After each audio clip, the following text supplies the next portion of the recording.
안녕하세요. 매일원법입니다. 정인용과 함께하고 계십니다. 오늘 문제 3월 5일입니다. 3월 5일인데 내용이 많아요. 정당제도, 선거제도 이걸 다 할 수는 없지만 그래도 요약 정리는 좀 하고 넘어가야죠. 경정 승진 문제에서 선거제도, 정당제도 묻혀서 나왔습니다. 한번 살펴보도록 할게요. 자, 볼게요.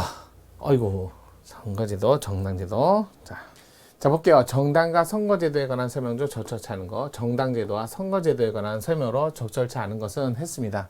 자, 일단은 살펴보도록 할게요. 이 문제를 보기 위해서는 먼저 좀 정리를 해야 될 게 있으니까요. 자, 정당제도.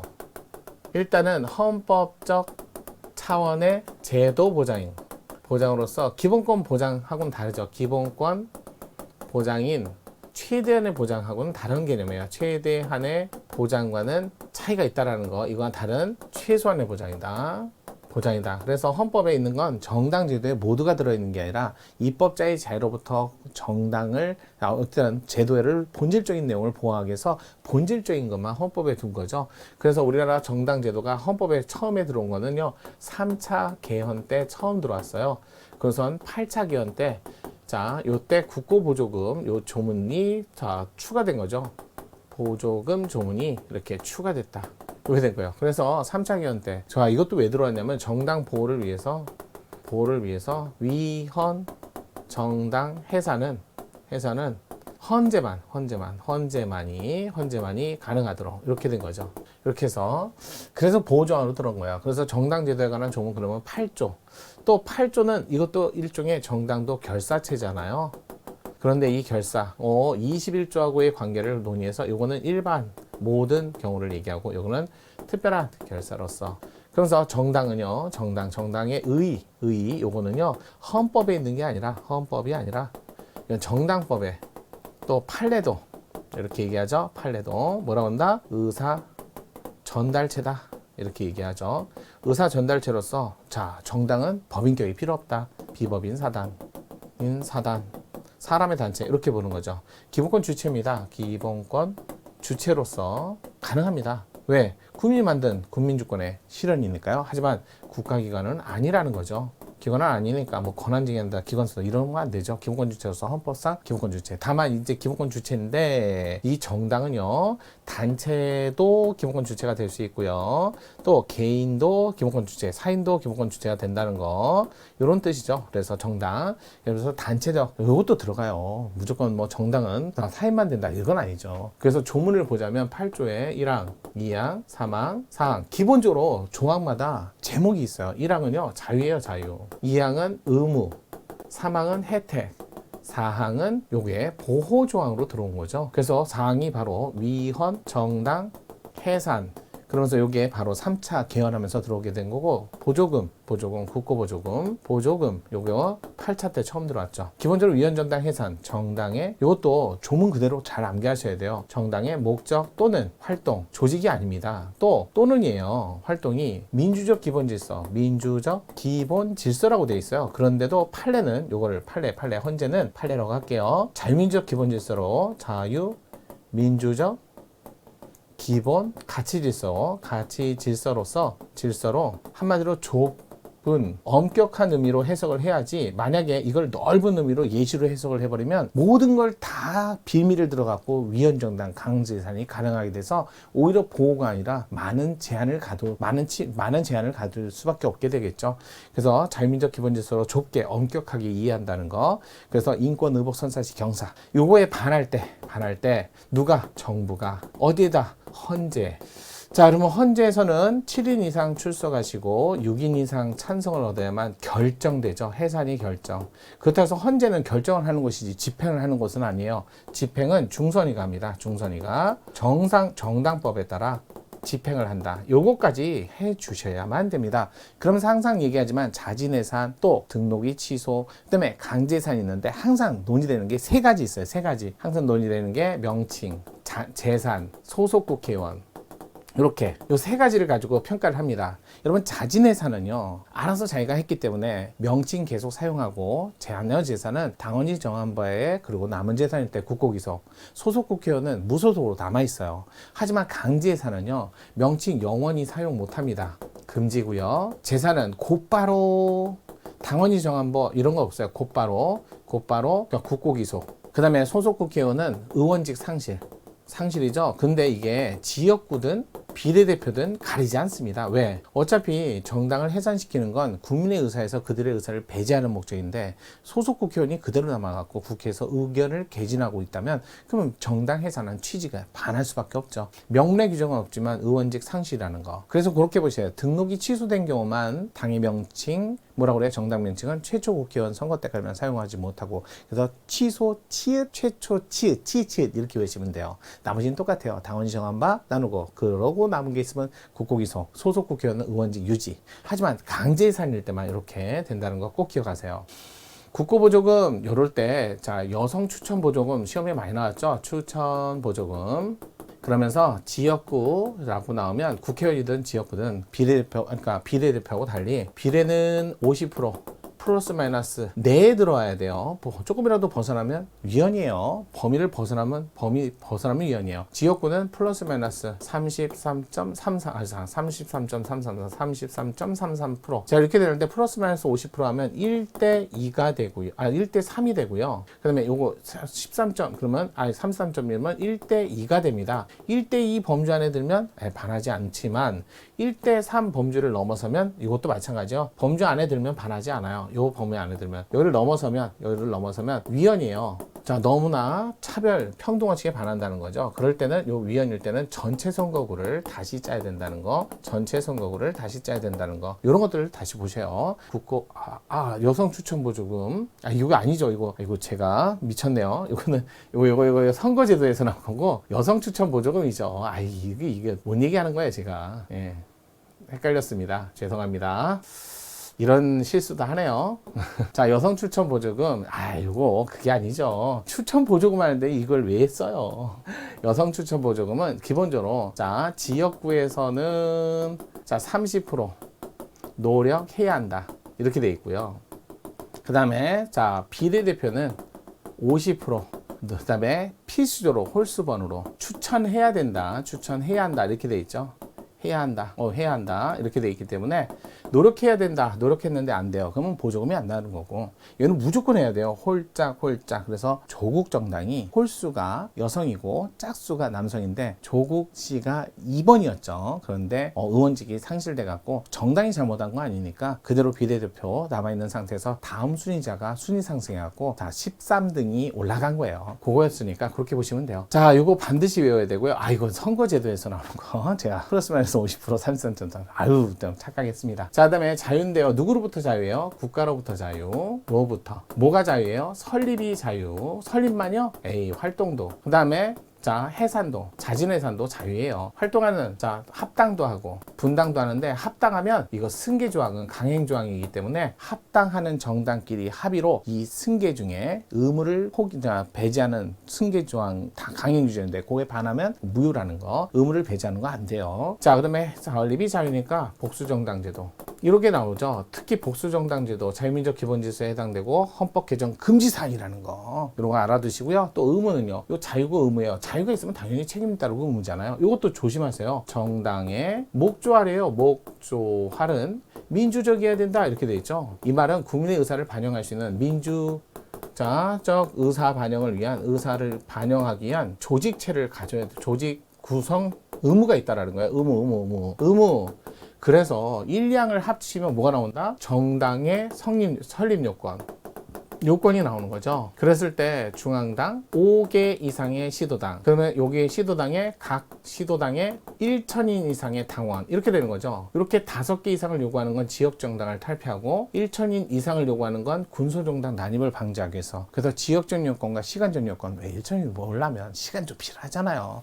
하지만 8조가 21조의 특별한 기본권이니까 21조 2항의 사전 검열 금지 원칙, 검열은 금지한다라는 조항은 당연히 8조에도 적용이 적용이 됩니다. 따라서 정당 성립 요건에 내용적 성립 요건을 요건으로 하는 건 헌법에 반할 수밖에 없어요. 8조도 21조의 보호를 받고요. 만약에 등록을 하던 등록을 안 하던 중앙선관위 등록을 하던 안 하던 일량에 근거해서 자유는 또 8조는 21조의 특별한 기본권이니까 21조의 보호를 받지만 등록까지 하면 3조 사망사항까지 내려가요. 등록한 정당은 국고보조금 혜택도 받고 위헌정당 강제예산의 보호도 받아요. 등록을 안 하시면 요 보호를 못 받고 그다음에 국고보조금 지급을 못 받는다는 거 알아두세요. 그렇다고 해서 등록을 안 한다 해서 기본권 주체가 아니다 그러면 안 돼요. 21조에서 보호를 받으니까요. 우리나라에서 정당 등록을 했을 때 그 정당은 정당 명칭 그러니까 그 단체는 정당 명칭을 사용할 수 있어요. 중앙선관위든 각급선관위든 등록을 안 한 정당, 등록을 안 한 단체는 정당이라는 명칭을 사용할 수 없고 등록을 안 했는데도 정당 명칭을 사용했을 때 1년 이하의 징역, 100만 원 이하의 벌금에 처하는 건 헌법재판소 결정까지 있어요. 왜냐하면 정당이라는 이름을 썼을 때 그 파급 효과가 아직 커요. 근데 그걸 필터를 골라낼 방법이 없기 때문에 일률적으로 등록 여하에 따라서 정당 명칭을 사용할 수 있도록 하는 건 아직까지는 합헌이에요. 자, 그러면 정당제도 봤으니까 이제 선거제도도 보셔야 돼요. 선거제도 내용 많죠. 이거 마찬가지요. 최소한의 보장이고요. 그 다음에 헌법적 차원의 보장이다. 그러면서 우리나라 헌법에 보니까 24조에 선거권이라는 기본권을 보장하고 있는데 기본권을 보장하고 있고요. 여기에 근거해서 67조 1항의 대통령 선거, 41조 1항의 국회의원 선거를 뽑고 있죠. 그러면서 이 조문에 뭐라고 돼 있어요? 여기에 보, 평, 직, 비, 자유선거 원칙이 있는데 이때 자유선거 원칙은 명시적 규정은 없어요.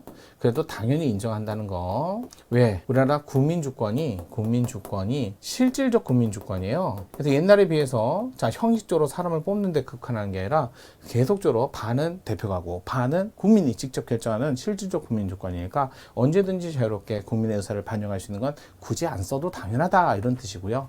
보통선거원칙, 평등선거원칙, 직접선거원칙, 비밀선거원칙인데 여러분 이거 판례로 기억하시면 돼요. 비밀선거원칙은 판례 3개 이런 거 있잖아요. 여론조사, 출구조사, 그 다음에 팩스를 통한 해외 장기 기관은 선박 위에 대한민국 국민 선거할 방법 있잖아요. 팩스라는 방법을 마련하면 반하지 않지만 팩스라는 방법이 있는데도 하지 않으면 침해다. 또 출구조사 이거 선거일 날 합니다. 하지만 마감 시간까지 공개하지 않으면 침해 아니다. 여론조사 항상 해요. 선거일 날도 여론조사, 선거일 전날도 여론조사. 다만 6일부터 선거일 당일까지 여론조사는 해도 공표는 언제부터 6시 선거 당일 6시 이후 그러면 반하지 않는다. 그러니까 6일부터 선거일까지는 공표하지 않아요. 조사는 할 수 있어요. 조사는 가능하지만 공표는 안 하고 6시 이후에 공표하도록 하면 침해 아닙니다. 이런 건 암기하셔야 돼요. 직접 선거원칙 그러면 이거예요. 1인 1표. 과거에 근데 우리나라에서는 지역구도 직접 뽑고 비례대표도 직접 뽑으려면 여기도 한 표 있어야 되는데 왜 1인 1표? 그래서 이거 직접 선거원칙에 반했다 해서 지금은 1인 2표제로 바뀌었죠. 그러면서 내가 찍지도 않았는데 갔기 때문에 직접 선거원칙 뿐만 아니라 표의 가치가 다른다 해서 평등 선거원칙과 직접 선거원칙을 모두 반했다. 그에 비해서 평등 선거원칙 그러면 요게 바로 선거구 획정이죠. 획정. 이걸 아까 제가 헷갈린 거예요. 선거구 획정할 때 지역구에서는 이게 국회의원이든 지방의원이든 비례대표는 아까 전에 잠깐 얘기한 것처럼 지역구는 플러스 마이너스 50%. 그다음에 비례대표 50%. 제가 이것도 또 착각했네요. 미쳤어요. 자, 지역구는 지역구 세자니까 플러스 마이너스 33.333. 비례대표는 플러스 마이너스 50%. 이렇게 보시면 돼요. 선거구 획정할 때. 그러면서 일반적으로 지역구에서 이렇게 이거 제가 완전히 지금 긴장 상태가 아니라 좀 많이 잘못하고 있네요. 지역구에서만 문제되는 거죠. 왜냐하면 비례대표는요 선거구 획정을 할 필요가 없어요. 지역구에서만 문제되는데 지역구가 국회의원 지역구가 있고 그다음에 지방의원 지방의회 의원 지역구가 있는데 지방의회 의원 지역구는 플러스 마이너스 50%고 그 다음에 국회의원 지역구는 플러스 마이너스 33.333. 비례는 아예 지역구라는 개념 자체가 없기 때문에 선거구 획정을 할 필요가 없죠. 전국 단위니까. 그러면 국회의원은 플러스 마이너스 33.333이니까 10에 플러스 3.3 마이너스 3.3을 해버리면 13.3 여기는 6.6 그러면 이거 몇 대면? 1대 2 이렇게 되고요. 자, 지방의회 의원은 플러스 마이너스 50이니까 10을 기준으로 해서 플러스 5 마이너스 5를 해버리면 15대 5 그러면 요거는 몇 대면? 1대 3이 되는 거죠. 그래서 1대 2 범주 내에 들면 하폰이고 1대 3 범주 내에 들면 하폰입니다. 지방의회 국회의원. 알겠죠? 이렇게 되는데 다만 요거를 넘어서는 모자르는 이래버리면 위헌. 대신 요럴 때 위헌할 때는 전체 선거구를 다시 짜야 된다는 거. 전체 선거구 위헌이다. 이렇게 보시면 돼요. 제가 자꾸 헷갈리네요. 이러면 안 되는데 오늘 좀 긴장을 좀 했나 봐요. 죄송해요. 이게 분량이 많고 좀 빨리 끝내야 되고 아침에 또 여러분한테 불편하게 만들까 봐 걱정이 돼서 마음이 급하니까 이런 실수를 합니다. 죄송해요. 좀 더 정확하게 면밀하게 하도록 할게요. 자, 그래서 국회의원인데 지방의회 의원인데 지역구일 때만 선거구 획정, 특히 국회의원 선거구 획정위원회 어디 있어요? 중앙선거관리위원회. 그다음에 지역구, 자 지역구에 있는 지방의회 의원 같은 지역구인데 지방의회 의원 이럴 때는 어디 있어요? 시도에. 그래서 시도에 선거구 획정위원회가 있고요. 여기는 자 중선위에. 옛날에 국회에 있었어요. 그러다가 요거 법 개정하면서 중선위로 바뀌었어요. 뭐 가지는 개편이고 초록은 동생이다 이러면 안 되죠. 또 선거구 획정안을 선관위에서 결정해갖고 국회로 보내면 자 국회는 존중해준다. 그래서 무조건 의무는 아니에요. 다시 한번 반려할 수 있고요. 그러고 나서 국회 의결 절차를 통해서 확정하는 걸로 돼 있어요. 지역구 선거구 획정할 적에는요. 인접지역을 붙여야지 인접하지 않은 거 게리맨더링 이런 것들을 위헌인 거 보시면 돼요. 자 보통선거원칙에 관한 개념 누구라도 국민이라면 선거권 비선거권 근데 제한이 아예 없는 건 아니죠. 18세 연령 제한 대통령은 40세 5년 거주 그래서 연령 제한이 있고요. 나이 제한이 있고요. 그 다음에 주소 또는 거주 요건 제한이 있고요. 또 기타금 있잖아요. 기타금. 과도한 기타금은 보통선거원칙에 반하고요. 똑같이 기타금 내야 되는데 누구는 달리한다. 그럴 땐 평등선거고요. 그 다음에 기타금 또 범죄를 저질렀다 해서 무조건 선거권 없다? 물론 선거범죄, 국민투표법 또는 정치자금법 이런 거 위반하면 선거권 없다. 맞아요. 하지만 일반 범죄를 저질렀을 때는 1년 이상이 아닌데 중대범죄 아닌데 무조건 일률적으로 선거권이 없다. 헌법 불합치. 집행유예자는 당연히 선거권 행사해야 되는데 못하게 해서 위헌 결정 받았잖아요. 그 다음에 현직 공무원인데 출마할 수 있나요? 라고 했을 때 이것만 조심해야 돼요. 공직선거법 53조인데 현직 국회의원이 임기 만료에 따른 국회의원 대통령 출마할 때는 그 직을 가지고 현직 국회의원이 자 대구시장 가고 싶습니다. 그러면 30일 전 사퇴해야 된다는 거. 자 현직 지방자치단체 장이 자 국회의원 출마하는데 같은 지역 겹치는 지역 그러면 그럴 때는 옛날에 출마하지 마. 헌법 불합치. 180일 전에 사퇴해라. 헌법 불합치. 지금은 120일 전 사퇴. 하지만 다른 지역의 지역구에 국회의원 출마할 때는 90일 직전 사퇴. 이렇게 나오는 90일 전 사퇴. 직전 사퇴가 90일 전 사퇴. 왜냐면 규정이 없을 때는 원칙이 90일 전 사퇴예요. 그래서 보통선거 원칙이 5개 제한 사유를 머릿속에 갖고 있어야 돼요. 그럼 적어도 보통선거 5개, 평등선거 하나, 선거구 획정, 직접선거 1인 2표제, 1인 1표제, 그다음에 비밀선거는 3개 이런 식으로 좀 암기를 하셔야 돼요. 내용이 많아요. 죄송해요. 아침에 저는 마음이 급해요. 지금 아침에 저 채널 이거 짧게 해야 여러분들 듣는데 죄송합니다. 자 그러면 이제 문제 한번 살펴보도록 할게요. 자 1번 국회의원 선거구 국회의원 플러스 마이너스 33.334 여기까지 좋아요. 1대2로 가야죠. 1대2 맞아요. 근데 넘어선대요. 그러면 위헌이죠. 그러면 전체 선거구를 다시 짜라. 전체 선거구 위헌이다 이렇게 간다는 거. 그래서 다시 짜라 이렇게 나와야죠. 따라서 인구 편차를 완화하는 것은 지나친 투표 가치의 불평등을 야기한다고 볼 수 없다가 아니라 야기하지요. 벌써 1번이 틀렸네요. 2번 경찰청장, 검찰총장, 인권위원회의원 3개의 사건이 있는데 검찰총장은 자 정당 가입 설립의 자유와 공무단 인권 모두를 침해했고 경찰청장은 정당 설립 가입의 자유, 인권위원회 위원 2년 내 공무단 인권 침해 다 침해인데 기본권이 조금씩 달라요. 암기하셔야 돼요. 정당 발기인 또는 정당 당원이 될 수 없도록 한 경찰청장의 퇴직 후 2년 내 정당 설립 가입의 자유를 침해했다. 맞죠? 비례대표제를 채택하고 있는 한 직접선거 원칙에 따라서 어떻게 해야 돼요? 지역구도 찍고 비례대표도 찍어야 되는데 1인 1표제 그래서 직접선거원칙 평등선거원칙에 반했다. 따라서 정당의 비례 의석 확보도 선거권자의 투표에 의해서 직접 결정될 것을 요구한다. 맞죠? 네 번째 선거권자 국적, 선거인의 의사능력, 선거권, 선거제도, 본질상 요청되는 사유에 의한 내재적 제약을 제외하고는 보통선거원칙에 위배되어 되는 선거권 제한 입법을 하기 위해서는 당연해요. 우리나라에서 기본권 제한할 때는 반드시 37조 2항의 일반적 법률법 당연히 준수하셔야 돼요. 긴급명령 또 비상계엄도 37조 2항은 준수하셔야 돼요. 당연한 거예요. 따라서 따라야 한다. 맞지요. 그래서 옳지 않은 건 1번이었습니다. 오늘 내용이 많았어요. 마음은 급하고 시간은 짧고 시간은 길게 가면 안 되고 죄송합니다. 조금 왔다 갔다 했는데 이해해 주시길 바랄게요. 정확하게 여러분 공부하시고요. 내일도